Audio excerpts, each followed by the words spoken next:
주님께 감사드립니다. 이제 메시지 2번에 이르렀습니다. 이제 개요와 성경 구절이 있는 이 책자를 펼쳐보도록 하겠습니다. 영원한 생명, 신성한 본성을 가진 하나님의 생명, 성경의 구조이신 삼일 하나님, 감추어지신 하나님, 곧 자신을 숨기시는 하나님. 주에게 감사합니다. 우리는 이 메시지에 이르렀는데 이 메시지 마지막에 우리에게 매우 강한 부담을 줄 것입니다. 먼저 우리는 알아야 하죠. 하나님의 영원한 생명에 대해서 알아야 합니다. 이제 로마서 1번에 함께 선포해 보겠습니다. 신성한 생명은 하나님의 첫 번째 속성이자 기본적인 속성으로 간주될 수 있다. 여기서 매우 중요한 것은 바로 신성한 생명이 하나님의 첫 번째 속성이자 기본적인 속성으로 간주될 수 있다는 것입니다. A번, 하나님의 생명은 유일한 생명이다. 이제 B번, 하나님의 생명에 대해서 말하는 유일한 절이 에베소서 4장 18절에 있죠. 우리가 이 구절이 뭔지 한번 보겠습니다. 그들은 이해력이 어두워져서 그들 속에 무지가 있고 마음이 굳어져 있기 때문에 하나님의 생명에서 떠나 있습니다. 여기서 유일하게 언급하고 있습니다. 하나님의 생명을 유일하게 언급하고 있습니다. 그들은 또 C번에서 말하죠. 온 우주에서 하나님의 생명만이 생명으로 간주될 수 있다. 요한일서 5장 12절을 기억해야 합니다. 하나님의 아들이 있는 사람에게는 생명이 있고 하나님의 아들이 없는 사람에게는 생명이 없습니다. 그러므로 이 성경 구절에 대해서 계속 이제 말하고 있습니다. D번입니다. 하나님께서 보시기에 그분의 생명만이 생명이다. 그러므로 신약에서 하나님의 생명이 언급될 때 하나님의 생명만이 유일한 생명인 것처럼 다루어진다. 여기에 밑에 있는 성경 구절들이 계속 말하고 있습니다. 하나님의 생명만이 유일한 생명이라는 것이죠. 요한복음 11장 25절에서 말하죠. 나는 부활이요 생명이니 라고 말하고 있습니다. 여기서 생명을 말하고 있습니다. 그것은 조회의 생명입니다. 그것은 신성한 생명, 창조되지 않은 생명이죠. 그리고 이제 알파벳 2번은 말합니다. 하나님의 생명은 창조되지 않았고 시작이나 끝이 없으며 스스로 존재하고 변함없이 영존하신다. 그러므로 F번이 이제 결론이라고 말할 수 있습니다. 영혼의 관점에서 볼 때 하나님의 생명만이 생명이다. 왜냐하면 우리의 생명 모두 창조된 생명이죠. 모두 스스로 존재하고 영원히 존재하는 것이 아닙니다. 모두 영존하고 변하지 않는 생명이 아닙니다. 그러므로 우리에게는 하나님의 생명이 필요합니다. 이제 로마서 2번은 영원한 생명은 신성한 본성을 가진 하나님의 생명이라고 말하죠. A번은 영원한 생명, 곧 하나님의 생명, 그리고 하부중점 말합니다. 이 시대에서 그리고 오는 시대에 그리고 영원한 해설을 말합니다. 그러므로 이제 A번은 매우 달콤하게 이제 시작합니다. 영원한 생명은 하나님의 생명이다. B번, 영원한 생명은 주 예수님 안에 있다. 그러므로 요한일서 5장 12절의 마지막 부분에서 말하죠. 하나님의 아들이 있는 사람에게는 생명이 있고 그러므로 이 생명은 이제 값없이 주신 것입니다. 요한일서 또 로마서 6장 23절은 말하죠. 하나님의 선물은 우리 주 그리스도 예수님 안에 있는 영원한 생명입니다 라고 말합니다. 그리고 D번은 말합니다. 영원한 생명은 우리가 믿을 때 얻는다. 그러므로 우리가 영원한 생명을 다만 얻기만 하는 것이 아니라 우리는 이 생명에 의해 살아야 합니다. 이제 D번 2번입니다. 영원한 생명을 우리가 이 시대에 알 수 있다. 그리고 아래에 인용된 성경 구절의 끝부분에서 말하죠. 이것들을 쓴 것은 여러분이 영원한 생명을 갖고 있다는 것을 알도록 하려는 것입니다. 그리고 F번은 말하죠. 영원한 생명을 얻으면 결코 멸망하지 않는다. 여기에 관련된 구절은 바로 아무도 그들을 내 아버지의 손에서 빼앗아갈 수 없다고 말합니다. 그러므로 이제 2번은 말하는데 이제 오는 시대에 영원한 생명을 얻는 것에 대해서 말합니다. 상속받는 것 관련되는 것이죠. 우리가 다만 누리기만 하는 것이 아니라 상속받아야 합니다. 영원한 생명에 대해서 현 시대보다 더 풍성한 누림을 보상으로 얻어야 하는 것이죠. 이제 세 군데의 성경 구절이 이제 말하고 있는데 이제 마가복음 10장에서 말하죠. 나와 복음을 위하여 버린 사람은 지금 시대에 100배나 받지만 오는 시대에 영원한 생명을 받을 것입니다. 오는 시대에 우리가 이 영원한 생명을 얻는 것이 분명 이 시대보다 더 풍성한 누림이라는 것을 말하는 것이죠. 또 이제 B번은 말합니다. 이 서머나에 있는 교회 그 고난받는 상황 가운데 있는 가운데서 주님께서 말씀하셨습니다. 죽기까지 신실하여라. 그러면 내가 생명의 면류관을 너에게 주실 것이라고 말합니다. 그리고 C번은 이제 같은 장 7절에서 말하는데 이기는 이에게는 내가 하나님의 낙원에 있는 생명나무를 주어서 먹게 할 것이다 라고 말하고 있습니다. 그러므로 여기서 낙원에 대해서 회복역에서 각주가 있죠. 이 낙원은 바로 천년왕국 안에 있는 새 예루살렘을 가리키는 것입니다. 그 가운데서 이기는 성도들은 그분을 생명나무로 특별하게 누릴 것입니다. 이것이 이기는 이들에게 주어지는 시대적인 보상이 될 수 있습니다. 그러면 사랑하는 형제자매님들, 우리가 왕국 안에서 생명나무를 누리려고 한다면 오늘 우리가 누려야 하지 않겠습니까? 우리는 바로 오늘 누려야 합니다. 그러므로 오늘 우린 자신에게 물어봐야 하죠. 우리의 생활은 도대체 어느 나무로 말미암아 사는 것입니까? 우리는 생명나무로 말미암아 삽니까? 아니면 옳고 그름에 의하여 삽니까? 형제님께서 우리에게 매일 아침에 우리가 돌이킬 때 이렇게 말씀해 주셨죠. 주님, 새로운 날입니다. 저는 저의 마음을 주님께 돌이킵니다. 주님, 제가 주님 안에 거합니다. 주님의 생명이 흘러넘치게 하기 원합니다. 제가 훈련해서 생명나무에 의하여 살게 하기 원합니다 라고 말했습니다. 우리가 단지 생명을 아는 데 그치지 않고 이 생명을 실질적으로 체험해야 한다고 말했습니다. 마지막으로 이제 3번에서 말합니다. 영원 안에서 영원한 생명을 누려야 한다고 말했죠. A번입니다. 내가 주는 물은 그 사람 안에서 원천이 되어 샘솟아올라 영원한 생명에 이를 것입니다. 여기서 전치사가 있죠. 그것은 바로 영원한 생명에 이르는 것입니다. 한 목표, 한 목적에 도달하는 것입니다. 이 영원한 생명의 총체 바로 새 예루살렘이죠. 우리의 누림은 궁극적인 목표, 곧 영원 안에 있는 새 예루살렘에 도달하기 위한 것입니다. 이제 B번이 있죠. 내가 생명수의 샘을 목마른 사람에게 거저 주어 마시도록 하겠다. 이제 C번 생명나무에 이르는 권리를 얻고라고 말하죠. 할렐루야. 이 모든 것은 현 시대와 오는 시대와 영원 안에서 우리가 영원한 생명을 누리는 것입니다. 이제 B번입니다. 신성한 본성을 가진 하나님의 생명. 1번입니다. 동일하게 보배로운 믿음을 받은 이들로서 그리스도 안에 있는 믿는 이들인 우리는 신성한 본성에 동참하는 사람들이 되어야 한다. 할렐루야. 그러므로 신약에 한 구절이 있습니다. 바로 믿는 이들이 하나님의 본성에 동참할 수 있다고 말하는 구절이죠. 아래에 인용된 베드로후서 1장 4절입니다. 그분은 이 영광과 미덕을 통하여 보배롭고 지극히 큰 약속들을 우리에게 주셨습니다. 그것은 여러분이 이 약속들을 통하여 세상에서 정욕으로 부패되는 데서 벗어나 신성한 본성에 동참하는 사람들이 되도록 하시려는 것이었습니다. 이제 A번이 신성한 본성이 무엇인지에 대해서 말하죠. 신성한 본성 하나님의 어떠하심을, 다시 말하면 하나님의 존재 풍성과 요소와 조성 성분을 가리킨다. 여기에 성경 구절들이 있죠. 먼저는 요한복음 4장 24절이 있습니다. 하나님께서 영이시다라는 것을 말하죠. 이것은 하나님의 위격의 본성입니다. 그 다음에는 요한일서 1장 5절이 있죠. 하나님께서 빛이시라는 것을 말하죠. 이것은 하나님의 표현의 본성입니다. 그 다음에 요한일서 4장 8절인데 하나님께서 사랑이시라는 것을 말하죠. 그것은 하나님의 본질의 본성입니다. 이제 B번을 봅시다. 그것은 신성한 생명과 신성한 본성은 분리될 수 없다. 신성한 본성은 신성한 생명의 실질이고 신성한 생명 안에 있다. 그러므로 우리가 이제 아라베스자 2번을 자매님들 읽어보도록 하겠습니다. 우리는 우리 안에 뿌려진 신성한 씨 안에 담긴 신성한 생명과 신성한 본성의 발전을 체험해야만 영원한 왕국 안으로 넉넉히 들어갈 수 있다.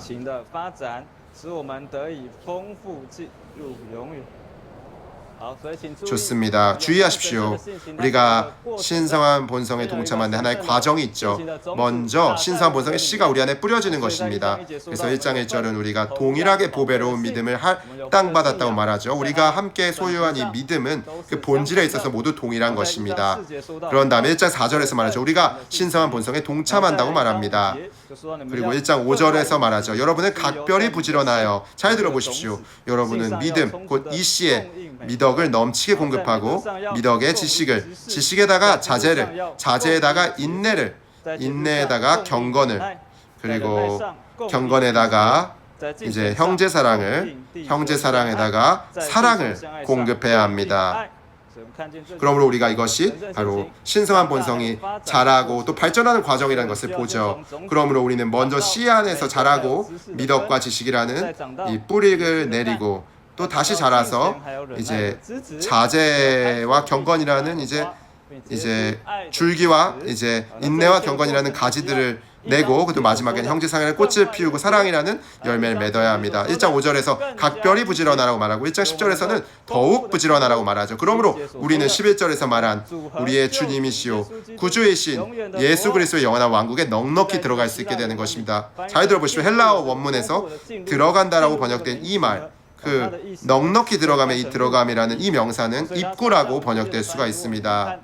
그러므로 이제 회복력 성경의 각 줄을 본다면 문맥에 따른 직접적인 번역, 우리의 주님이시오 구주이신 예수 그리스도의 영원한 왕국에 들어가는 입구가 여러분에게 풍성하게 넘치게 공급될 것이라고 말합니다. 이것은 하나님의 왕국에 들어가는 것이 단지 어떤 이제 일회성의 일이 아니라는 것을 보여주는 것이죠. 주 예수님께서 그 문 앞에서 여러분이 들어갈 수 있는지 없는지 검시하는 것이 아니라 정도와 범위와 관련된 문제입니다. 현 시대부터 우리가 거듭날서부터 시작해서 점진적으로 들어가는 것이죠. 우리 옆에 있는 여러분들이 참고할 수 있는 이제 그림을 여기다 그려놨는데, 우리가 거듭나고 구원받았을 때 우리의 영은 살아났죠. 우리의 영은 이미 하나님의 왕국 안으로 들어갔습니다. 그러나 우린 여전히 이 오른쪽에 있는 이 식물의 그림 안으로 들어가야 합니다. 믿음의 씨가 우리 안에서 자라고 발전하게 해야 합니다. 뿌리가 자라고 줄기가 자라고 가지들이 자라고 꽃이 피고 열매가 맺혀야 하죠. 이 과정을 다시 왼쪽에 이 그림에서 보면 사실상 우리의 영에서부터 혼으로 확장돼서 우리의 생각과 감정과 의지로 확장되고 계속해서 이 신성한 본성에 동참하게 하는 것입니다. 우리가 더 많이 동참할수록 더 많이 확장되고 우리가 더 많이 들어가게 되고 영원한 왕국의 입구를 더 많이 얻게 되고 하나님의 영원한 왕국에 더 넉넉히 들어갈 수 있게 되는 것입니다. 그러므로 우리의 영과 혼과 몸이 모두 하나님의 왕국 안으로 들어가야 합니다. 그러므로 오늘날 우리는 교회 생활 안에서 날마다 들어가고 있는 것이죠. 오늘 우리가 이 훈련에 참석하고 있는 것도 들어가고 있는 것입니다. 사랑하는 형제자매들, 우리는 모두 과정 가운데 있습니다. 어쩌면 우리의 40%, 30%만 하나님의 왕국 안에 있고 아직 그렇지 않은 부분들이만 있을 수 있죠. 우리의 영은 이미 거듭났죠. 하지만 우리의 혼, 우리의 생각과 감정과 우리의 의지가 모두 하나님의 왕국 안에 있기를 바랍니다. 우리의 관념 안에서는 앞에 메시지에서 말한 것처럼 우리의 생각으로는 아마 하나님의 왕국과 하나님의 의를 추구해야 한다는 것을 알고 있죠. 하지만 그러나 우리에게 있는 많은 안배들, 곧 우리의 장래를 위한, 우리의 일을 위한, 우리의 가정을 위한, 우리의 미래를 위한, 이런 우리의 교회 생활을 위한 많은 안배들이 있을 때, 많은 때 우리는 관념에 있어서나 그리고 우리의 새롭게 됨에 있어서나 아직 하나님의 왕국 안으로 들어가지 못했음을 인정해야 합니다. 우리는 주일 집회에만 참석하기만 하면 된다고 생각할지 모르지만 소그룹을 건축하지 않을 수 있죠. 기도 집회에도 참석하지 않을 수 있습니다. 우리가 현장 훈련에만 오기만 한다면 된다고 생각할지도 모르지만, 그러나 우리는 아직 이 PSRP에 아직 잘 참석하지 못했을 수도 있습니다. 사랑하는 형제자매들, 우리는 주님께서 우리를 만지시도록 허락해드려야 합니다. 아직 하나님의 왕국 안에 있지 않은 부분들이 있는지를 주님께서 살펴보시도록 해야 합니다. 우리가 오늘 아직 하나님의 왕국 안에 있지 않다면 주님께서 오실 때 주님의 왕국의 문 안에서 우리를 억지로 밀어넣지는 않으실 것입니다. 억지로 밀어넣으실 수 없습니다. 우리는 하나님의 왕국 안에서 자라서 들어가는 것입니다. 풍성하게 영원한 왕국에 넉넉히 들어가는 것입니다. 그러므로 우리는 함께 서로를 격려해야 하죠. 형제님께서 단상에서 말씀하셨죠. 우리에게 주님과 개인적이고 은밀하고 다정하고 사적인 관계를 세워야 한다고 말했습니다. 매일 아침 일어날 때 우리는 성경 한 권을 선택해서 몇 구절을 선택해서 5분에서 6분 정도 충분히 기도로 읽고 누릴 수 있겠죠. 물이 스쳐 지나가듯 그냥 기도로 읽는 것이 아니라 맛이 있을 때까지 기도로 읽는 것입니다. 누림이 있을 때까지, 분배가 있을 때까지, 조성이 있을 때까지 기도로 읽어야 합니다. 그래야 우리가 가면 갈수록 더 하나님의 본성이 우리 안에 일어나질 수 있을 것입니다. 결국에 영원한 왕국에 넉넉히 들어갈 수 있습니다. 이제 그림은 이제 내려주셔도 좋습니다. 이제 3번입니다. 하나님의 자녀들인 우리는 하나님에게서 태어난 하나님 사람들로서 하나님의 생명과 본성을 소유하고 하나님의 종에 속한다. 5번입니다. 신성한 본성에 동참하는 사람은 신성한 본성을 누리고 신성한 본성에 참여하는 사람이다. 이제 6번입니다. 함께 읽겠습니다. 하나님을 누리고 그분의 존재 풍성에 동참한다면 우리는 신성한 본성으로 조성되어 신격에서는 아니지만 생명과 본성에서 하나님과 똑같이 되어 우리의 온 존재와 우리가 하는 모든 일에서 하나님을 표현할 것이다.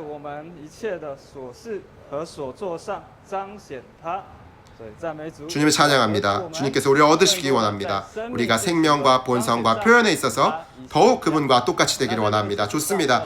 우리가 이런 기초 위에서 이제 로마서 3번을 봅시다. 이제 삼위일 하나님께서 신약의 구조이심을 말하고 있죠. 우리가 이 순서를 살펴봐야 하죠. 처음에 먼저 이 메시지에서 영원한 생명을 말했죠. 우리가 믿자마자 이 생명을 얻었다고 말했습니다. 이제 우리는 신성한 본성이 신성한 생명 안에 있다는 것을 말했고, 이 생명의 씨가 우리 안에서 자라고 발전해야 한다고 말했습니다. 좋습니다. 이런 과정 가운데 우리는 신성한 삼일성 안에 있고 신성한 삼일성과 함께 사는 한 무리의 사람들이 되어야 합니다. 다시 말해서 우리가 신성한 본성을 누리는 것은 신성한 삼일성과 관련된 일이죠. 좋습니다. 신약 성경은 삼위일 하나님께서 신약의 구조이심을 우리에게 보여주는 것이죠. 우리는 교리로 이 구절들을 알아서는 안 됩니다. 영 안에서 기도 가운데 그분의 분배를 누릴 필요가 있습니다. 이제 A번 함께 읽겠습니다. 내가 하나님의 영에 의해 귀신들을 쫓아낸다면 하나님의 왕국이 이미 여러분에게 와 있는 것입니다. 이 구절들에서 말하죠. 주님은 아들 그리스도께서 아버지를 포함하신 삼위일 하나님으로 말미암아 또 그 영으로 말미암아 귀신들을 쫓아내신다면 하나님 곧 삼위일 하나님의 왕국이 여러분에게 임하신 것이라고 말했죠. 2절의 배경은 바리새인들이 주님을 비방했습니다. 그분께서 이제 귀신들의 왕을 의지해서 귀신들을 쫓아내신다고 말한 거죠. 주님은 매우 교만하거나 독선적이거나 매우 개별적이거나 이기적인 이 바리새인들 가운데서 정죄를 받으신 겁니다. 이제 그분께서 이제 말씀하실 수 없었죠. 어떻게 귀신들을 쫓아내지는지를 말씀해 주실 수 없었습니다. 내가 하나님의 아들이므로 나는 나 자신을 의지하여 귀신들을 쫓아내고 내 왕국에 임하게 한다, 이렇게 말했을 수도 있겠죠. 그러나 그분께서 그렇게 말씀하셨다면 하나님의 그냥 이렇게 말씀하셨죠. 하나님의 영을 의지해서 아버지 왕국을 위해서 귀신들을 쫓아냈다고 말했습니다. 그분은 매우 겸손하시고 매우 낮아지셨죠. 사람의 위치에 서셔서 하나님의 영이 없고 아버지가 없다면 자신이 아무것도 하실 수 없다는 것을 인정하신 것입니다. 그러므로 오늘날 교회 생활 안에서 우리의 동역도 이처럼 뛰어난 탁월한 미덕을 나타내야 합니다. 교회 생활 안에서 동역할 때 우리는 어떤 일들 알고 있죠. 우리 자신도 그것을 할 수 있을 수 있습니다. 어떤 일들이 또 하나님의 뜻인지도 알고 있습니다. 그러나 우리는 이런 느낌을 가져야죠. 나는 동역 없이는 할 수 없다. 형제자매들이 없이는 할 수 없다. 나는 이 사람들이 나와 함께 이 일을 해야 한다는 것을 안다. 내 자신을 위한 것이 아니라 하나님의 뜻을 이루기 위해 동역한다. 이제 B번은 자매님들께서 읽겠습니다. 모든 민족을 나의 제자로 삼아 아버지와 아들과 성령의 이름 안으로 침례를 주고. 주님을 찬양합니다. 그러면 복음을 전하는 것도 단지 외적인 형식이 아닙니다. 삼위일 하나님과 관련되는 것이죠. 우리는 사람들을 아버지와 아들과 성령의 이름 안으로 인도해야 합니다. 사람들을 신성한 삼일성의 위격 안으로 침례 주어야 합니다. 이제 C번 형제님들 읽겠습니다. 아버지께서 내 이름으로 보내실 성령 곧 보혜사께서 여러분에게 모든 것을 가르쳐 주실 것이고 내가 여러분에게 말한 모든 것을 생각나게 하실 것이다. 좋습니다. 이제 D번은 자매님들입니다. 내가 아버지에게서 여러분에게 보낼 보혜사 곧 아버지에게서 나오신 실제 영께서 오시며 그분께서 나에 대하여 증언하실 것입니다. 그러므로 여기 요한복음에서는 강조하고 있습니다. 주 예수님께서 홀로 제자들에게 오신 것이 아니라는 것이죠. 이것은 보여주는 것입니다. 아버지께서 아들의 이름 안에서 성령을 보내셔서 그들에게 모든 것에 대한 가르치시게 하셨다는 것을 보여줍니다. 이제 D번 15장 26절에서도 말합니다. 내가 아버지에게서 여러분에게 보낼 보혜사. 그래서 14장에서는 아버지께서 아들의 이름 안에서 보내신 것을 말하고 15장에서는 아들이 아버지에게서 보낸 것을 말합니다. 여기 에게서는 원문에서는 모모와 함께라는 것이죠. 다시 말해서 그분은 단지 그분 곧 아들이 아버지에게서 보혜사를 보내신 것만이 아니라 아버지와 함께 오신 것입니다. 실제 영을 보여주는 것입니다. 아버지가 함께 아버지에게서 나온 것입니다. 그러므로 실제 영께서 오시면 아들도 계시고 아버지도 계시고 삼위일 하나님도 계신 것이죠. 이제 2번입니다. 예수님께서 하나님 오른편으로 높아지시고 약속하신 성령을 아버지께 받으셔서 이것도 우리에게 말해주고 있습니다. 아들이신 그리스도께서 아버지의 오른편에 높이 올려주셨고 아버지께서 약속하신 성령을 받으셨다는 것입니다. F번입니다. 예수님을 죽은 사람들 가운데서 살리신 분의 영께서 여러분의 안에 거하시면 그리스도를 죽은 사람들 가운데서 살리신 분께서 여러분 안에 거하시는 그분의 영을 통하여 여러분의 죽을 몸에도 생명을 주실 것입니다. 이 성경 구절은 바로 모든 성도들의 체험이죠. 우리가 질병과 고통을 체험하고 당할 때 다만 외적으로 치료해 주시기를 구할 뿐만 아니라 신성한 삶 속의 분배를 체험해야 한다는 것을 보여주는 것이죠. 우리는 또한 예수 그리스도를 죽은 사람들 가운데서 살리신 분께서 바로 우리의 아버지이시고 또 그분의 영, 곧 영 하나님께서 우리의 영 안에 거하시면 여러분 안에 거하시면 그리스도를 죽은 사람들 가운데서 살리신 분께서 또한 여러분 안에 거하시는 그분의 영을 통하여 여러분의 죽을 몸에도 생명을 주실 것입니다 라고 말하죠. 우리를 강화해 주시기 원합니다. 우리에게 질병이 있을 때, 고통이 있을 때 우리 이 구절을 생각해야 합니다. 신성한 삶 속에 분배가 내 안으로 분배되고 있다. 심지어 나의 죽을 몸에도 생명을 주고 있다. 좋습니다. 이제 G번입니다. 여러분이 아들이기 때문에 하나님은 그분의 아들의 영을 우리 마음 안에 보내주셨으며 아들의 영은 아바, 아버지라고 외치십니다. 그러므로 아바, 아버지는 아람어와 헬라어가 결합된 명칭이죠. 호칭이죠. 아버지를 부를 때 강렬한 그 감정을 표현하고 친아비와 친아들 사이에 이 생명 안에서의 친밀한 관계가 있다는 것을 말해주는 것입니다. 우리가 아바 아버지라고 외칠 때 단지 주일 집회의 한 순서가 아니죠. 우리를 아버지와의 교통 안으로 또 신성한 삼위성의 분배 안으로 이끄는 것입니다. 그러므로 우리는 주일 집회 마지막에 아버지께 경배할 때만 아바 아버지라고 불러야 하는 것이 아닙니다. 일상생활 가운데서도 자주 오 아바 아버지라고 불러야 합니다. 오, 2번 불러볼까요? 아바 아버지. 오, 아바, 아버지. 할렐루야. 좋습니다. 이제 H번입니다. 아버지께서 그분의 영광의 풍성을 따라 그분의 영을 통하여 능력으로 여러분을 속사람에 이르도록 강하게 해주시고 믿음을 통하여 그리스도께서 여러분의 마음의 거처를 정하시게 하시며 방금 말한 것처럼 우리는 자주 이것을 기도로 읽어야 합니다. 아버지께서 그분의 영광의 풍성을 따라 그분의 영을 통하여 능력으로 여러분을 속사람에 이르도록 강하게 해주시고 믿음을 통하여 그리스도께서 여러분의 마음에 거처를 정하시게 하시며 방금 말했죠. 그분께서 우리 혼의 각 부분 안으로 확장되시기 원한다면 주님의 영께서 능력으로 우리를 강화해 주시기를 구해야 합니다. 지난 집회에서 형제님 말씀해 주셨죠. 어떤 인도나 어떤 안배가 있을 때 아직 미치지 못했을 수도 있습니다. 그럴 때 우리는 기도해야 합니다. 주님 저를 강화해 주십시오. 저를 속사람에 이르도록 강화해 주십시오. 제 마음의 거처를 정하여 주십시오. 좋습니다.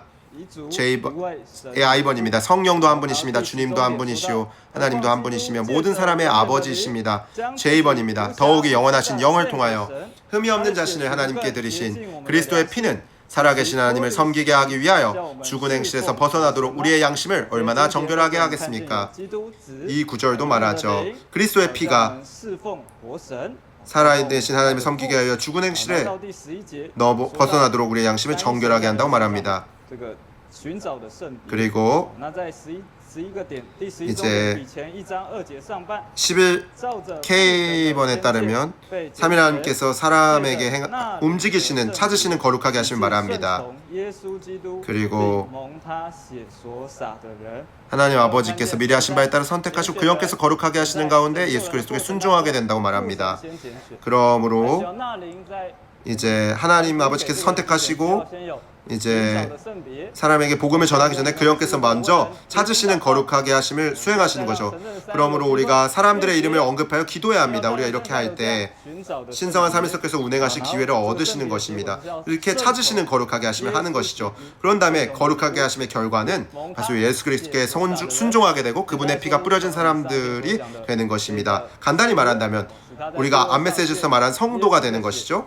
바로 위치적으로 예수님의 피를 통하여 거룩하게 되는 것입니다. 이제 L번입니다.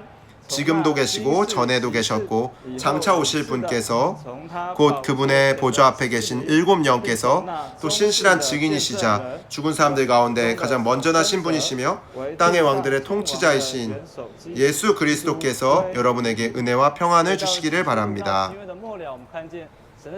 여기서 요한계시록 신화의 마지막에 따르면 신성한 삼위성의 순서가 조정된 것을 보죠. 먼저는 하나님 아버지께서 계시고 지금도 계시고 전에도 계시고 이제 장차 오실 이제 아버지를 말하고 있죠. 그 다음에 이제 7 영, 곧 보좌 앞에 계신 7 영을 말하고 있습니다. 교회가 타락했기 때문에 7배로 강화되신 영이 필요하죠. 보좌 앞에서 7등불이 되어서 태우시고 살피시며 비추시는 것이 필요합니다. 그 다음에 이제 신실한 증인이시자 죽은 사람들 가운데 가장 먼저 나신 분이자 땅의 왕들 통치자이신 예수 그리스도를 말하죠. 이것은 아들이신 그리스도를 말합니다. 이제 신약에 관한 이 성경 구조들을 다 보았기 때문에 로마서 4번으로 가겠습니다. 이제 이것이 오늘 매우 중요한 부dom입니다. 하나님은 자신을 숨기신 하나님, 곧 감추어지신 하나님이십니다. 그리고 우리가 오늘 신성한 행정에 참여한 이후에 이 감추어지신 하나님, 자신을 숨기신 하나님과 동역해서 그분의 뜻을 완성해야 합니다. 이제 A번입니다. 이사야서 45장 15절입니다. 오 구원자이신 이스라엘 하나님이시여 정령 주님은 자신을 숨기신 하나님이십니다. 오 구원자이신 이스라엘 하나님이시여 정령 주님은 자신을 숨기신 하나님이십니다. 우리에게 이러한 이상이 필요하죠. 정령 주님은 자신을 숨기신 하나님이십니다. 지금 이러한 이상을 갖는 것이 쉽지는 않죠. 그러나 하나님께 한 가지 본성이 있습니다. 그것은 바로 숨기를 좋아하신다는 거죠. 우리의 본성은 드러내게 좋아합니다. 하나님은 숨기를 좋아하시고 우리는 드러내게 좋아합니다. 하나님은 외적으로 나타나는 것을 추구하지 않으시죠. 그러나 우리에게는 외적인 나타남이 없으면 우리는 견디지 못합니다. 자주 기도하면서 빨리 응답되기를 바랍니다. 그렇지 않으면 인내할 수 없기 때문이죠. 견딜 수 없기 때문입니다. 그러나 하나님은 그렇지 않으시죠. 하나님의 이 감추어진 본성은 우리에게 자주 일종의 시련이 되고 또 자주 일종의 시험이 됩니다. 우리는 참으로 이사야처럼 정령 주님은 자신을 숨기신 하나님이라는 이 이상을 볼 필요가 있습니다. 이제 1번 말합니다. 우리 하나님은 무소부재하시고 전능하시며 용서로 가득하시면서도 에스더기가 암시하는 것처럼 숨어 계시는 하나님이시다. 그러므로 성경에는 이러한 책 한 권이 있죠. 어떤 책인가요? 바로 에스더기입니다. 에스더기에서는 이스라엘 사람들을 선택하고 하나님의 선민으로 삼으신 이 하나님께서 그분의 선민이 이 페르시아의 포로로 잡혀 있었던 시기에 그들에게 자신을 숨기신 하나님이 되셨고 은밀한 가운데서 일하심으로써 이제 비밀리에 또 그들을 돌보시고 공개적으로 그들을 구원하셨다는 것을 말하고 있죠. 그러므로 이것이 에스더기에서 심지어 하나님의 이름조차도 언급되지 않은 이유이죠. 마땅히 이제 하나님이 언급되어야 하는데 하나님께서 어떻게 하셨다, 하나님께 기도했다라는 말들이 문장이 없죠. 이런 것들이 없습니다. 이제 에스더기 4장에 보면 이 아하수에로 왕의 대신 하만이 이제 모르드게가 이제 자기에게 무릎 꿇고 절하려 하지 않는다는 이유로 이제 이스라엘 사람들을 해치려고 했습니다. 그 아하수에로 왕이 조서를 작성할 권한을 위임받아서 이제 유다인들 이제 부녀와 어린아이들을 모두 하루 사이에 전부 진멸하라는 조서를 내렸죠. 그리고 그들의 모든 재물을 빼앗으라고 말했습니다. 이제 3절에서 왕의 명령과 조서가 이르렀을 때 유다인들이 매우 크게 슬퍼했죠. 금식했고 울었고 통곡했습니다. 그래서 잘 들어보십시오. 이 단락을 읽고 나왔을 때 그냥 지나쳐 버릴 수 있습니다. 그러나 회복력 성경에 관주가 하나가 있는데 같은 책의 16절과 또 에스더기 9장 31절을 연결해 줍니다. 이 두 구절은 모두 에스더가 금식한 것과 유다인들이 정해진 명절에 이제 금식해야 한다는 것을 말하지만 하나님에 대해서는 말하지 않죠. 그러나 이제 다니엘서 9장 3절과 연결되는데 다니엘은 금식할 때 자루 옷을 입고 재를 뒤집어 썼을 뿐만 아니라 하나님을 향하여 기도하고 간구했다고 말하죠. 그러므로 우리가 더 많은 성경 구절을 찾아본다면 성경에서 이제 다윗이나 에스라나 이제 느헤미야가 금식할 때 모두 하나님을 향해 기도하고 금식했다는 것을 말하죠.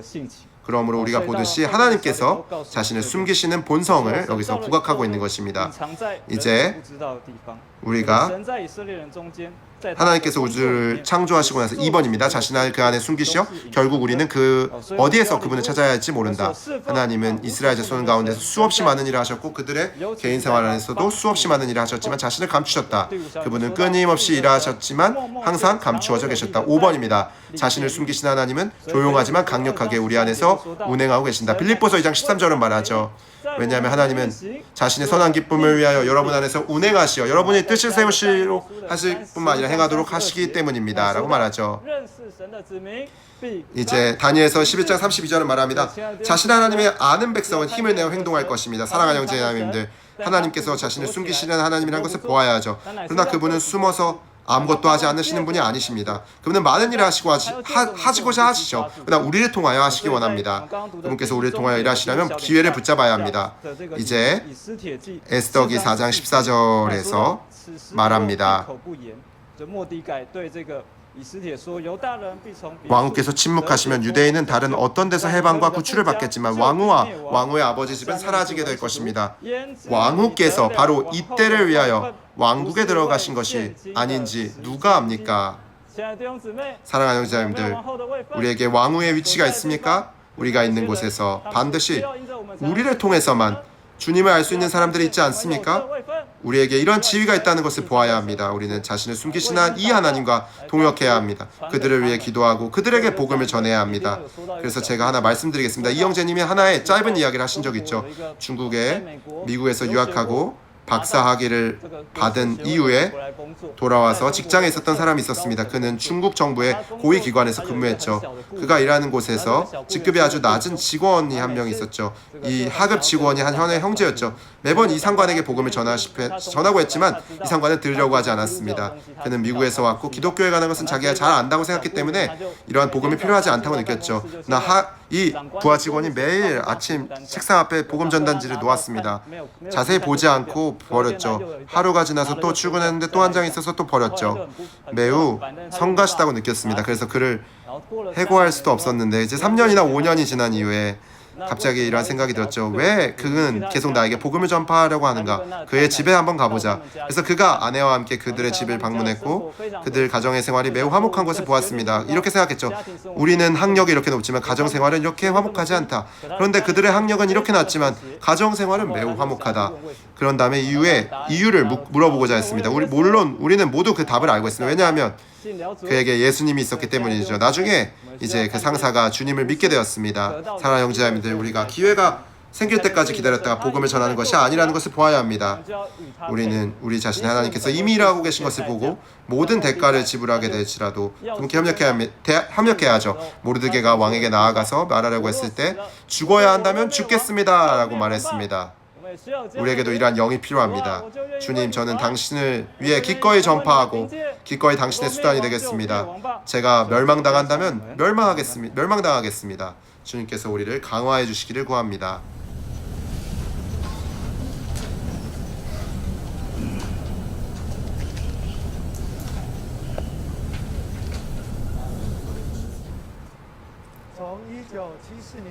(1974년부터) 주님의 종 리 형제님은 신약의 라이프 스터디 훈련을 시작하셨습니다. 모두 합해서 11년이 걸렸죠. 1984년에 이르러서 신약 성경 전체 27권에 대한 라이프 스터디 훈련을 완성하셨습니다. 그리고 1985년부터 86년까지 연속으로 3차례의 훈련이 있었습니다. 바로 신약 안에 있는 하나님의 신약 결론과 관련된 주된 항목들, 중요한 항목들을 다뤘습니다. 여기에는 하나님, 그리스도, 그 영, 믿는 이들, 교회, 왕국, 새 예루살렘이 포함되었죠. 모두 264편의 메시지가 있었습니다. 복음서원에서는 그것을 편집해서 14권의 전집을 만들었죠. 그 이름이 신약의 결론입니다. 이번 훈련 가운데서 우리는 믿는 이들에 이르렀죠. 신약의 결론에서 믿는 이들을 말할 때 믿는 이들에 관하여 첫 번째는 우리의 신분과 두 번째로는 우리의 명칭, 세 번째로는 우리의 상징, 네 번째로는 우리의 생명, 다섯 번째로는 우리의 본성, 여섯 번째로는 우리의 과거, 일곱 번째로는 우리의 현재, 그리고 여덟 번째로는 우리의 장래를 다룹니다. 이번 훈련은 첫 번째 훈련이죠. 주로 우리의 신분과 우리의 명칭과 우리의 상징과 우리의 생명과 그리고 우리의 본성을 다룹니다. 저는 믿습니다. 이것이 예측이라고 말할 수 있겠는데 우리의 과거와 현재와 장래에 관해서는 다음번 훈련 안에서 들어가게 될 것 같습니다. 그러나 그것이 정확하지는 않겠습니다. 우리가 훈련에 참석한다면 아마 알 수 있겠죠. 이번 훈련 가운데는 12편의 메시지가 있습니다. 두 노선으로 나뉩니다. 홀수편의 메시지는 1, 3, 5, 7, 9, 11번인데 하나의 노선이죠. 바로 믿는 이들인 우리의 명칭과 우리의 상징에 관해서 말하고 있습니다. 우리의 상징에 관해서는 이 5편의 메시지 18가지 항목이 있죠. 우리의 명칭은 바로 첫 번째 메시지인데 우리는 제자들, 믿는 이들, 성도들, 그리고 그리스도인들입니다. 이제 메시지 3번, 5번, 7번, 9번, 11번에서는 우리의 상징에 대해서 말합니다. 또 다른 하나의 노선은 이제 짝수편의 메시지입니다. 2, 4, 6, 8, 10, 12이죠. 한 면으로는 믿는 이들인 우리의 신분을 다루지만 또 다른 한면으로는 주된 부담인 우리가 생명이 성숙하기까지 이 생명의 성장을 추구해야 한다는 것을 다루죠. 그러므로 메시지 2번과 메시지 4번에서는 우리의 신분에 대해서 말했습니다. 우리는 하나님의 상속자들이고 또 하나님의 맏아들이신 그리스도의 많은 형제들입니다. 이어서 그리스도를 알고 또 그리스도의 죽음의 같은 형상을 이루어 죽은 사람들 가운데서 뛰어난 부활에 이르는 것에 대해서 말할 것입니다. 마지막으로는 그리스도께서 신랑이시고 우리는 신부로서 성숙하게 됨으로써 하나님의 원수를 처리하는 하나님의 뜻을 성취하는 것을 보게 될 것입니다. 그러므로 우리가 각 메시지에 들어갈 때 비록 오늘이 완결은 아닙니다. 제가 조금 교통하는 것 뿐이죠. 그러나 형제님들 이 각 메시지에 들어갈 때 이 요점들을 이제 볼 수 있도록 제가 잠깐 짚어보도록 하겠습니다. 메시지 1번에서 우리는 믿는 이들의 명칭을 보았죠. 그리고 메시지 2번에서는 믿는 이들은 우리의 생명과 우리의 본성에 대해서 말할 것입니다. 특별히 영원한 생명이죠. 곧 하나님의 생명이 신성한 본성을 가지고 있는 것을 말합니다. 영어로는 with이죠. 잠시 후 개요에서 말하겠지만 신성한 본성을 가지고 있다는 것입니다. 어떤 곳에서는 하나님의 생명이 이제 신성한 본성을 지니고 있다고 말하죠. 여기서 지니고 있다, 가지고 있다는 영어로는 모두 with입니다. 하나님의 생명이 신성한 본성을 가지고 있는 것이죠. 이제 또 메시지 2번에서는 삼위일 하나님께서 성경의 구조이시라고 말하고 또 숨어 계신 하나님, 자신을 숨기신 하나님에 대해서 말하죠. 그럼 메시지 개요 안에는 4가지의 로마자가 있습니다. 첫 두 로마자는 삼위일 하나님께서 하나님의 영원한 생명과 신성한 본성을 지닌 하나님의 생명에 대해서 말합니다. 그리고 로마자 3번은 바로 삼위일 하나님께서 성경의 구조이심을 다루고 있죠. 그리고 이 하나님께서 숨어 계시며 자신을 숨기시는 하나님이라는 것을 볼 수 있습니다. 먼저 신성한 생명에 관해서 말하자면 신성한 생명은 하나님의 기본적인 첫째가는 기본 속성입니다. 이른바 속성이라는 것은 바로 하나님께 속한 모든 것을 가리키는 것이죠. 하나님의 생명에 관해서는 성경 전체에서 특별히 신약의 한 부분, 한 구절, 에베소서 4장 18절만 하나님의 생명에 관해서 말합니다. 하나님의 생명에 관해서 말하죠. 우리가 구원받기 전에 우리는 이해력이 어두워져 있었고 우리의 마음 속에 우리 안에 있는 무지와 이 마음이 굳어진 것 때문에 하나님의 생명에서 떠나 있었죠. 신성한 생명에 관해서 말하자면 그 생명은 유일한 생명입니다. 우주 가운데 오직 하나님의 생명만이 생명으로 여겨질 수 있죠. 이것은 요한일서 5장 12절은 말한 것 같습니다. 하나님의 아들이 있는 사람에게는 생명이 있고 하나님의 아들이 없는 사람에게는 생명이 없습니다라고 말합니다.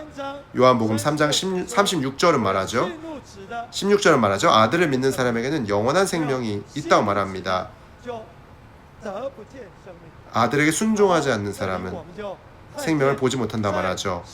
여기서 우리는 하나님의 눈에서 오직 그분의 생명만이 생명이라는 것을 볼 수 있습니다. 따라서 신약성경 전체에서 하나님의 생명에 대해서 언급할 때마다 언제나 이 생명을 유일한 생명으로 간주하고 있습니다. 이제 세 번째입니다. 우리는 하나님의 생명이 신성한 생명임을 알아야 합니다. 이른바 신성한 생명이란 그 생명이 하나님께 속하고 하나님의 본성을 지니며 탁월하고 모든 것과 구별된다는 뜻입니다. 하나님의 생명은 하나님 자신이죠. 오직 하나님 자신만이 하나님의 본성을 지니시고 탁월하시고 모든 것과 구별되십니다. 그러므로 하나님의 생명은 신성한 생명입니다. 이제 네 번째로 하나님의 생명은 또한 영원한 생명이죠. 그분은 창조되지 않은 생명입니다. 시작과 끝도 없고 스스로 존재하시고 영원히 존재하시고 영원히 변하지 않는다는 뜻이죠. 하나님의 생명은 하나님 자신입니다. 오직 하나님만이 창조되지 않으셨고 시작도 끝도 없으시며 스스로 존재하시고 영원히 존재하시며 영원히 변하지 않으십니다. 그러므로 영원의 관점에서 볼 때도 오직 하나님의 생명만이 유일한 생명입니다. 이 생명은 신성하고 영원하며 창조되지 않았고 파괴될 수 없으며 썩지 않는 생명입니다.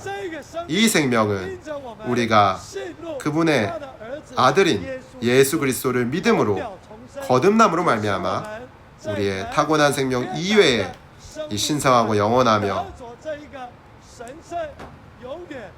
창조되지 않고 파괴되지 않는 썩지 않는 생명을 얻게 하는 것이죠. 할렐루야.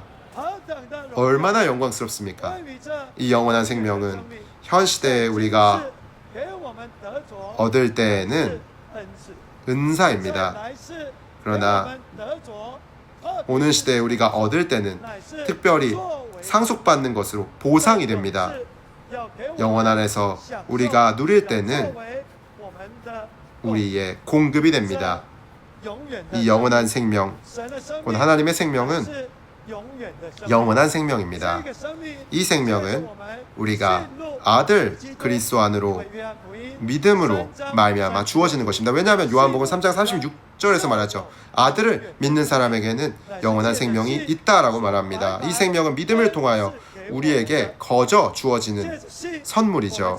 우리는 믿음을 통하여 이 생명을 선물로 얻었습니다. 그러나 오는 시대에는 우리가 이기는 이들이 됨으로 말미암아 이 영원한 생명을 상속받을 수 있게 되는 것이죠. 영원에 이른데 이 생명은 우리의 공급이 될 것입니다. 요한복음 4장 14절은 말하죠. 내가 주는 물은 그 사람 안에서 원천이 되어 샘솟아올라 영원한 생명에 이를 것입니다. 그럼 요한복음 결정 연구 훈련에서 이 성경 구절에 관해 교통해 주셨습니다. 직역의 방식으로 우리는 원래의 의미를 더욱 잘 전달할 수 있죠. 내가 주는 물은 그 사람 안에서 물샘이 되어서 솟아올라서 물샘이 돼 샘물이 되어서 영원한 생명 안으로 곧 솟아오를 것입니다. 아버지는 근원이시죠. 샘은 이제 근원이 솟아 나오는 것입니다. 또 물은 샘물은 이제 이 근원이 이제 표출되어 나타난 것이죠. 아버지는 근원이시고 아들은 샘이시고 이제 그런 다음에 흘러나와서 신의 물, 강물이 되죠. 그러므로 아버지는 근원이시고 아들은 샘이시고 영은 강이십니다. 여기에 근원이 있고 샘이 있고 신해가 있으며 흘러나오시는 이 삼일 하나님께서 계시는 것입니다. 삼일 하나님은 바로 흘러나오시는 삼일 하나님이십니다.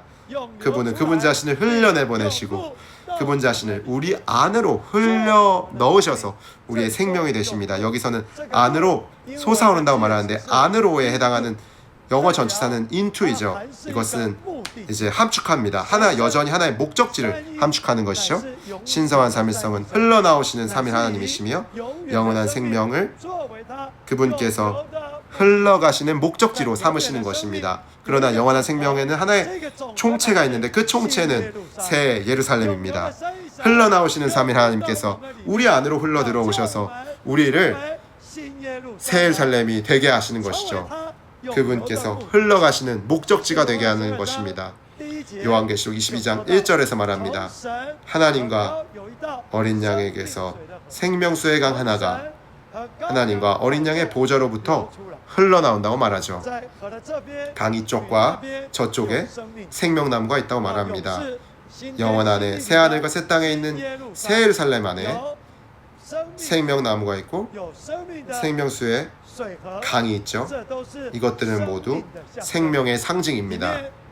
그 안에서 우리는 이 먹을 수 있는 권리를 갖도록 하는 생명나무가 있고 또 우리에게 마시도록 하는 생명수의 강이 있습니다. 먹기도 하고 마시기도 함으로써 우리는 누림을 가질 뿐만 아니라 공급을 얻습니다. 그러므로 영원한 생명은 영원 안에서 우리의 공급이 될 것입니다. 이 하나님의 생명은 신성한 본성을 지니고 있습니다. 신성한 본성은 하나님의 어떠하심, 곧 하나님의 존재와 풍성과 요소와 그분의 조성 성분을 가리키는 것이죠.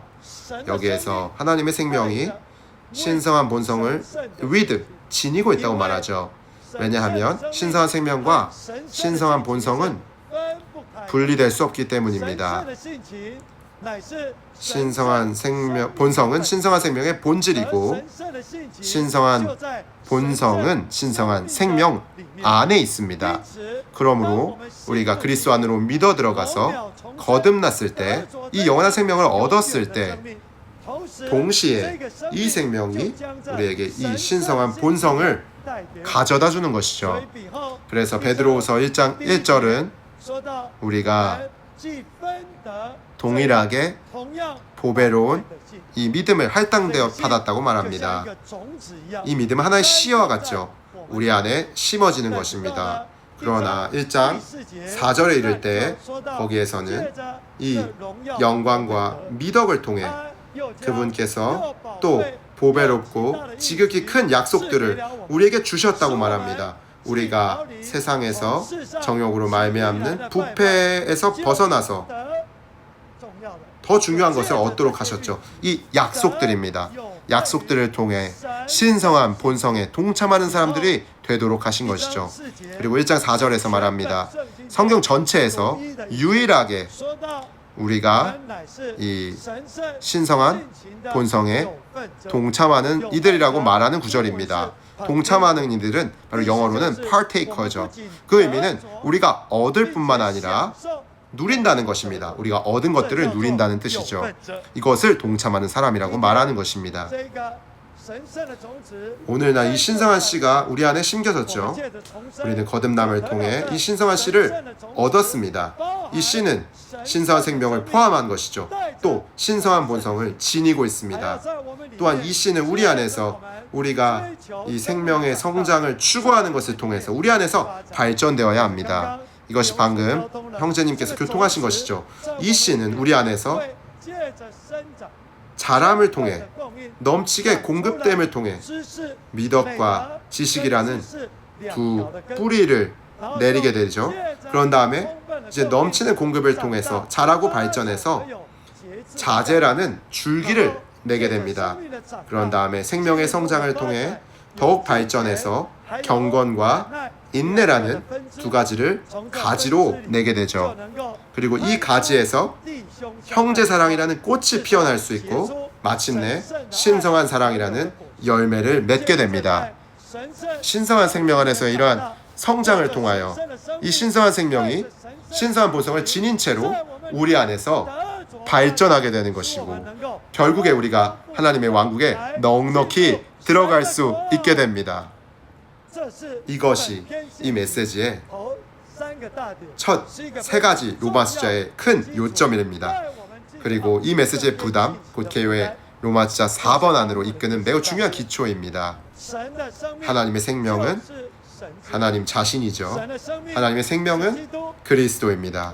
혹은 하나님의 생명은 곧 하나님이시고 하나님의 생명은 곧 그리스도이며 하나님의 생명 혹은 생명은 곧 성령이라고 말할 수 있습니다. 생명은 바로 3, 2, 1 하나님이십니다. 이 생명은 하나님의 내용이죠. 더욱이 하나님의 흘러나오심입니다. 이 3일 하나님은 그분 자신을 흘려내보내시고 우리 안으로 흘려넣으셔서 우리의 생명이 되십니다. 그러므로 이 생명을 체험하고 누리기 위해서 3일 하나님이신 하나님에 대하여 충분히 알아야 합니다. 이 하나님은 성경 전체의 구조입니다. 성경 전체의 구조이죠. 또한 이 하나님은 자신을 숨기시는 하나님이십니다. 이것이 바로 개요의 로마자 4번입니다. 그리고 형제님께서 교통하신 하나님은 자신을 숨기시는 하나님이시라는 뜻이죠. 이사야서 45장 15절은 말합니다. 오 구원자이신 이스라엘 하나님이시여 정녕 자신은 주님은 자신을 숨기시는 하나님이십니다. 성경에는 하나님의 많은 명칭들이 이름이 게시되어 있죠. 우리는 이렇게 게시된 이름들을 통해서 하나님을 알 수 있습니다. 하나님의 많은 자녀들이 하나님의 여러 이름들을 알고 있습니다. 하나님의 엘로힘의 하나님이십니다. 곧 신실하시고 능력 있으신 분이시죠. 하나님은 여호와 하나님이십니다. 곧 스스로 계시고 영원히 계시는 나는 이다이십니다. 그러나 하나님께서 자신을 숨기신 하나님이시라는 것을 아는 하나님의 자녀들은 많지 않습니다. 이것은 우리가 자신을 숨기시는 이 하나님에 대한 인식이 부족할 뿐만 아니라 자신을 숨기시는 이 하나님에 대한 체험도 부족하기 때문입니다. 여기에서 누가복음 18장 1절부터 8절까지를 말하고 있습니다. 아래에 8굿까지 9절이 있습니다. 형제님들, 자매님들이 번갈아 가면서 읽도록 하겠습니다. 사람이 항상 기도하고 낙심하지 말아야 한다는 뜻으로 예수님께서 그들에게 비유를 드셔서 말씀하셨다. 어떤 도시에 하나님을 두려워하지도 않고 사람을 존중하지도 않는 한 재판관이 있었습니다. 그 도시에 사는 한 과부가 늘 그에게 가서 나의 원수에 대한 원한을 풀어주십시오 라고 하니 그 재판관이 얼마 동안 들어주지 않다가 나중에는 속으로 내가 하나님을 두려워하지도 않고 사람을 존중하지도 않지만 이 과부가 나를 괴롭게 하니 내가 그 원한을 풀어주어야겠다. 그러지 않으면 이 여인이 계속 와서 나를 못살게 굴겠구나 라고 하였습니다. 그리고 주님께서 말씀하셨다. 여러분은 이 불의한 재판관이 하는 말을 새겨 들으십시오. 하물며 하나님께서 밤낮 자기에게 부르짖는 선택하신 사람들의 원한을 풀어주지 않으시고 오래 참고만 계시겠습니까? 내가 여러분에게 말합니다. 하나님께서 그들의 원한을 속히 풀어주실 것입니다. 그러나 사람의 아들이 올 때에 세상에서 믿음을 찾아보겠습니까? 앞에 있는 중점들은 기본적으로 이 성경 구절들을 말하는 것입니다. 1번입니다. 누가복음 18장 3절에서 과부는 믿는 이들을 의미한다. 그리스도 안에 있는 믿는 이들은 현 시대에 그들의 남편이신 그리스도께서 그들과 함께 계시지 않는 것처럼 보이기 때문에 어떤 의미에서는 과부이다. 2번, 이 비유에서 과부는 불의한 재판관에게 계속 찾아와서 그녀의 원수에 대한 원한을 풀어달라고 요청하였다. 우리의 이름은 바로 그리스도인들이죠. 우리는 주님의 이름 때문에 자주 모욕을 당합니다. 이 악하고 부패한 시대에서 그렇죠. 그러나 우리 하나님은 우리를 위해 별로 원한을 풀어주시지 않는 것 같습니다. 이러한 방면에서 불의한 재판관은 우리의 하나님을 상징하죠. 이렇게 원한을 풀기 위해서 우리는 끈질기게 기도해야 하고 낙심하지 말아야 한다. 끈질기게 기도하고 낙심하지 말아야 한다. 이 과부는 불의한 재판관에게 가서 끊임없이 성가시게 졸랐죠. 성가시게 졸랐습니다. 결국에 불의한 재판관이 그녀의 기도를 들어준 것은 그녀를 동정했기 때문이 아닙니다. 왜냐하면 그녀가 성가시게 조르는 것을 견딜 수 없었기 때문이죠. 아마 남편인 우리 모두에게는 이런 체험들이 있겠죠. 우리의 자매나 아내가 귓가에서 계속 말하고 또 말할 때 우리는 결국 알았다, 알았어요 라고 말하죠. 그러므로 성가시게 조르는 것은 매우 중요합니다. 여기서 우리는 이것을 긍정적인 의미로 말하는 것입니다. 우리는 끈기 있게 기도하고 끈질기게 기도해야 하고 낙심하지 말아야 합니다. A번, 우리의 남편께서 우리와 함께 계시는 것처럼 앉는 것처럼 보이고 우리가 땅에 과부로 남겨져 있을 때 잠시 우리 하나님은 불의한 재판관처럼 보이신다. 비록 하나님께서 불의하게 보이실지라도 우리는 여전히 그분께 호소하고 끈질기게 기도하며 거듭거듭 그분을 성가시게 해야 한다. 우리 하나님은 자신을 숨기신 하나님이시죠. 그러나 우리는 끈질기게 기도하며 그분께 호소하고 거듭거듭 그분을 성가시게 해야 합니다. 그러므로 우리는 이 연결하는 믿음을 가져야 하죠. 끈질기게 자신을 숨기신 하나님께서 체험하고 알아야 합니다. 우리는 그분을 뵌 적이 없지만 그분을 사랑합니다. 지금도 그분을 뵌 적이 없지만 그분 안에 믿음으로 믿어 들어감을 통해서 말할 수 없는 기쁨과 영광이 가득 찬 기쁨으로 크게 기뻐할 수가 있습니다. 그러므로 3번입니다. 사람의 아들이 올 때 세상에서 믿음을 찾아보겠습니까? 믿음으로 번역된 헬라어 단어는 직역하면 그 믿음이다. 이것은 과부의 믿음과도 같이 끈질기게 기도하기 위한 우리의 끈질긴 믿음을 의미한다. B번. B번은 매우 중요합니다. 매우 중요한 요점입니다. 같이 읽겠습니다. 우리를 구원받게 한 믿음은 믿음의 시작 단계이다. 우리를 그리스도와의 생명의 연결안으로 이끈 믿음은 연결하는 믿음이다. 연결하는 믿음은 우리가 계속해서 삼위 하나님을 접촉하는 것을 통해 우리 안으로 들어와 우리가 하나님의 아들에 의해 살도록 한다. 연결하는 믿음은 그리스도께서 승리에 차서 돌아오실 때 이기는 이들이 그분을 만나기 위한 신성한 요구 조건이다.